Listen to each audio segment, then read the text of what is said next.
My name is Gabby, and the lesson that I chose was a butterfly cycle, and it's going to be for third graders. So the standard is 3LS1-1 is develop models to describe that organisms have unique and diverse life cycles, but all have in common birth, growth, reproduction, and death. The deconstruction standards are very simple. So it's develop. What are they going to develop? A model. And they're going to describe that organisms have unique and diverse life cycles, but they all have in common birth, growth, reproduction, and death.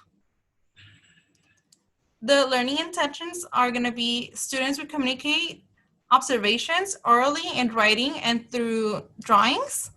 So this lesson is going to be approximately 5 weeks because we're actually going to have the butterfly cycle in our classroom.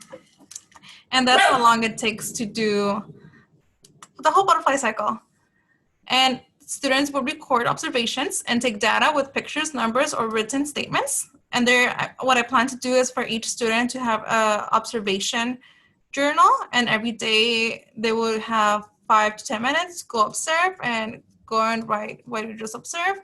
You can write it or you can draw it. And students will know the sequential stages of the butterfly cycle. And at the very end, for one of the assessments, they're gonna create the model of the butterfly cycle. So when I'm planning to do this lesson, so I'm gonna open with a book called From Caterpillar to Butterfly. And I chose this book because in the book, there's a teacher who's teaching the butterfly cycle, and they bring a caterpillar to the classroom. So at the end, I'm gonna say, look, I brought a caterpillar as well, some eggs, and we're gonna see it grow. So before that, like before everything happens, I have a pre-assessment, Google Slides.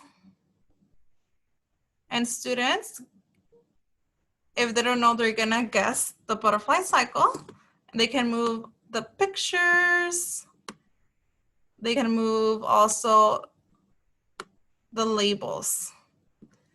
And that's how I'm gonna know if students know the butterfly cycle or not. Then during lessons, I like to do a lot of brain breaks because they're fun and they get you moving. And I would do as Simon says, but it would be about the butterfly cycle, of course. So I would say, Simon says, first stage. So the first stage of the egg, they can do a motion like an egg, like a circle, or they can go down and do an egg. Or I'm gonna say Simon says, stage 2, they're gonna do a caterpillar, they can go on the ground. It's really fun and they get to move around. And then at the end, students are gonna create their models and where they're gonna use food. So I included 2 examples, but what I would like to do is like put everything on a table and let students look, okay, go get your materials. Remember the 4 stages? Grab something that looks like an egg, and we're gonna have like a little pasta or marshmallows, and they're gonna have to put it on the correct stage as well as to label it.